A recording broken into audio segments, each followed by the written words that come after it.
Very cool. So good morning or good night, depending on where you are, and welcome to another video of the Shield on a Couch. And today we're gonna do another tier maker video. So since Metallica is releasing a new album this Friday, we're gonna rank the albums because why the fuck not? Like, uh, obviously Metallica is a band that has some controversial albums, and a lot of people, have a lot of opinions on them. So we're obviously going to rank them, and obviously I'm going to review the new album when it comes out because uh, it's a must review. So yeah, without further ado, let's get to the tier maker, shall we? So, yes, as you can see, we have here all the albums that they have released, including Lulu. So, we're going to go ahead in the order that they are right there. So, you see, we have Injustice for All, we have the Black Album, we have Death Magnetic, Hardwired to Self Destruct, Kill 'Em All, Load, Master of Puppets, Lulu, Reload, Ride the Lightning, and Saint Anger. So I'm going to rank them in the order that they are placed. So we have the S tier, A tier, B tier, C tier, D, E, and the F. So yeah, the F would be the worst one. So and Justice for All. So and Justice for All is an album that I enjoy, even though there's no bass on it. You know, that's the controversy that obviously Jason Newsted. This was the first album that he had with the band, and the bass was cut. It was low in the mix. You couldn't hear it because that was when Cliff Burton died, and apparently they didn't do it for that reason. But why have Jason Newsted play bass if you're not going to hear him? I know there's a bootleg out there that has the bass for Jason Newsted, like Injustice for Jason. Even though without this, there's great tracks in here, like One, which was the first music video that Metallica did, and that music video was just great. Like it was the guy after the war, and he's like in the bed, and it gave people nightmares. It was a great video. You also have here great songs like Blackened, Harvester of Sorrow, and Justice for All, just to name a few. So it's a very strong album, even though the bass is not prominent. I would say I would rank this at a B tier, just because even though I think it's good, I think there's some better Metallica albums, and uh, the bass, it's let's give some justice for Jason. So going now to 2008, when Metallica released Death Magnetic, and I remember I did a video for the Tom the Green Man channel about the Dark Horse albums, and we tackled Death Magnetic, which is an album that it was released after after Saint Anger. So yeah, that's an album that got a lot of like shit on. So it was a hard release after that album. But to me, I really enjoyed Death Magnetic when it came out. I went and bought it. It was produced by Rick Rubin, but the compression, now that I hear like the sound, it sounds like too loud sometimes, like very loud. And but there's some tracks here. I like The Day That Never Comes. Uh, that's a great track. And I remember the music video. And All Nightmare Long is great. But my favorite song of that album is the Judas Kiss, which wasn't a single, and it's a great track. So for me, this album, even though without like the sound and stuff, I would put it in a B tier because I thought it was a very solid return to form. Obviously, Injustice for All tops it, and I just saw that I skipped the Black Album because I didn't see it, but now I saw it. So let's talk about the Black Album. I did a video for the Black Album with JC Rock and Metal Reviews and Señorita Sabrosura for an anniversary, and I must say this is the first Metallica album that I bought. I bought this album when it came out in 1991. And I remember the first time I listened to Metallica, I had a friend in high school that was a metalhead, and he introduced me to them. So at first I was like, what is this? I'm not that into it, but he put me, I heard Enter Sandman, Wherever I May Roam, The Unforgiven, and I really liked it, and I bought it. So the first introduction to Metallica for me was the Black Album, and later after that I bought their first albums. But the Black Album was very controversial at the time because they got more commercial, shorter tracks, but that album sounds fucking perfect.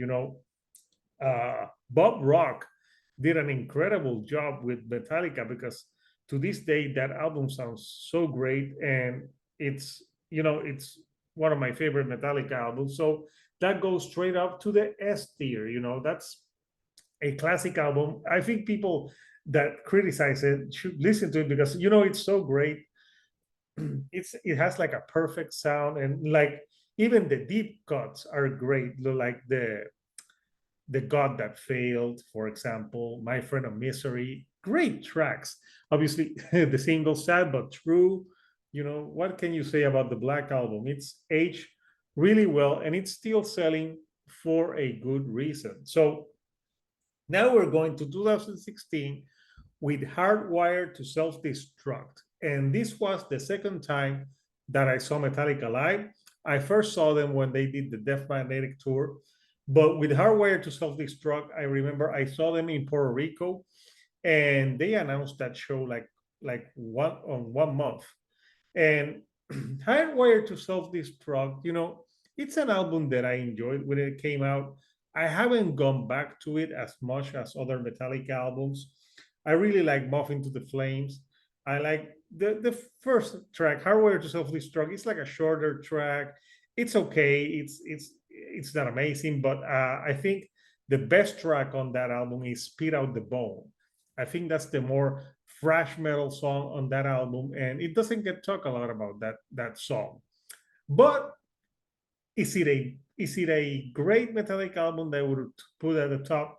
Not really. There's other tracks that are pretty forgettable, and I haven't gone back to it that much. So I would put it in the C tier. It's not bad, it's not amazing, but there's tracks that I like from it.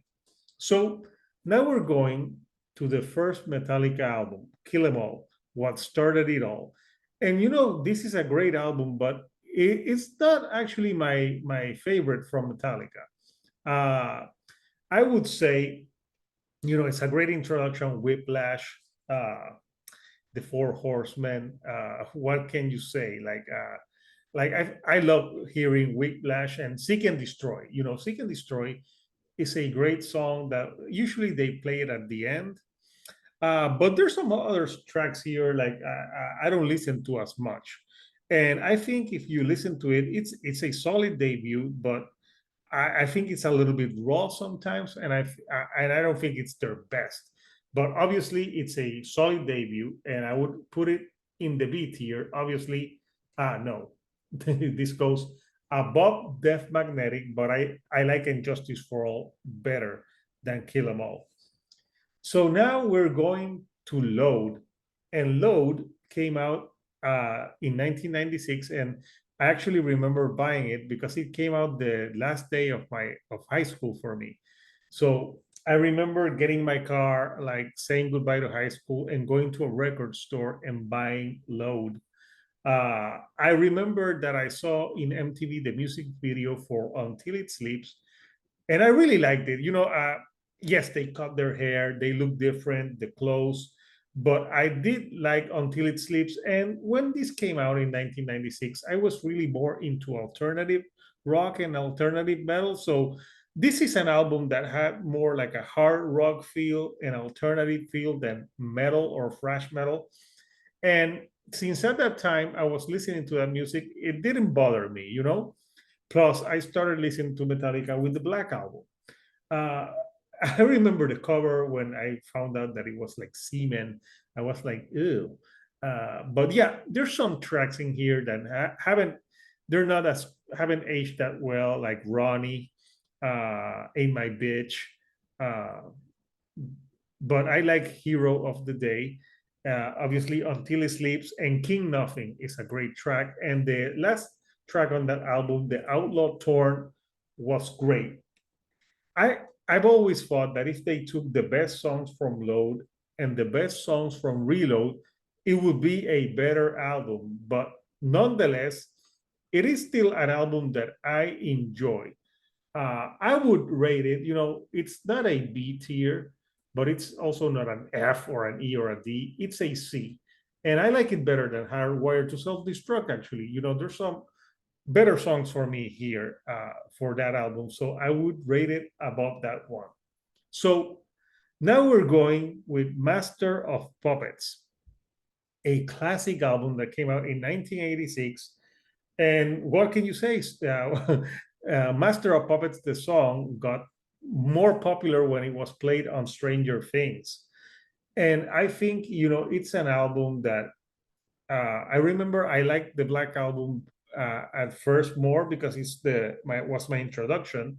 But the years have passed, and Master of Puppets is just one of the best thrash metal albums ever recorded. I have it on vinyl, and an album that starts with Battery and it just pummels you into submission, and you have the thing that should not be, uh, just great track.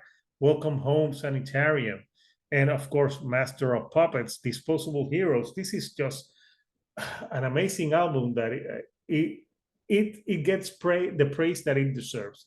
I don't know anyone that would say that this album is overrated.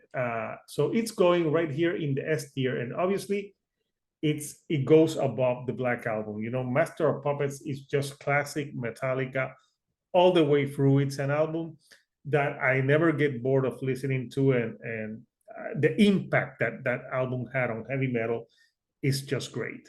So now we're going to Lulu, which I think was released in 2011, and this is a strange album because this album, I always thought it more that it was like a Lou Reed album, and he had Metallica as the band.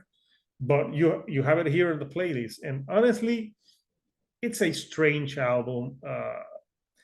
Uh, it's just weird songs, and there's some things that Lou Reed are cool, but I'm not a super Lou Reed fan as well. So yeah, I didn't like this album. I think this is one of the worst collaborations that musicians have done in the in the history of music. So this go right here at the F. Yeah, it's just like Lulu. No, please. Even the name is stupid. Lulu. I had a dog named Lulu. So I would just forget about that album. So we have three more albums. So Reload from Metallica. So Reload from Metallica, I really like The Memory Remains and Fuel. Those two tracks are great. But the rest of the album, it's okay, I guess. It's passable. But besides those two tracks like Fuel and The Memory Remains, which had Mary and Faithful and the la la la la la la, I really love that track. There's other tracks that are just like, I don't know, they feel a little bit like filler to me, and maybe the tracks that weren't as good for Load. So this would go in the C tier, and I would put it right here after Hardwired to Self Destruct. So we have two albums, Ride the Lightning. So Ride the Lightning is a very great Metallica album. It has Creeping Death. It has Trapped Under Ice, which is always great. Fight Fire with Fire. And it has Fade to Black, which is one of the best, the Metallica showed in this album that they weren't afraid to do ballads. And that's obviously a song about suicide, and it's a very strong song. And it has For Whom the Bell Tolls, which is just great. So would I put this in S tier or A? I would say this album. I would say this album goes right here, and And even though the Black Album is a classic, Ride the Lightning right after Master of Puppets, just by a little bit. So now we're going to the last album, and it's Saint Anger. And yeah, Saint Anger, you could say, it's an album that it has a lot of flaws, which I did a video for my series of Is It That Bad, which I did with JC Rock and Metal Reviews and the Green Man, and we obviously talked about it. And I'm not gonna spoil that video. I'll put the link to that video somewhere here so you can watch that video so you can see our opinion. But yeah, it's an album that it sounded terrible. The sound was bad. You could tell when you listen to this album that Metallica was in trouble. There was trouble brewing, and you can tell the drum sounds like he's hitting like a cart, like a tin can or some shit. And I like the song Saint Anger and Frantic. Those are the only tracks that I like about that album. But I think if they have done like better production and solos, this album would have been great, because this album had no solos. What they did here, I think they got some crap because of Load and Reload were like too soft, too hard rock. So they said we're gonna do like a super hard album, but it sounds like crap. It's too loud, and it isn't cohesive. There's not a cohesive sound to this. So yeah, I think I would rate this. Lulu. I just don't know why Lulu is here, but I didn't like any track in Lulu. So congratulations, Saint Anger. You're a little bit better than Lulu. So there you have it. That is my tier maker for Metallica. And I want to know, what do you guys think? How would you rate these albums? And let's see how the new album 72 Seasons, which comes out on April 14th, holds up. The singles, I've enjoyed some not that much, but I've been listening to them, and I've been getting into them. So I really want to review the album full for you guys. So probably I will listen to it completely on the 14th, and probably on Saturday I will have that for you guys. So until next time, people, this is Hector, the Shield on the Couch, and I'll see you right here on the couch. Thank you and good night.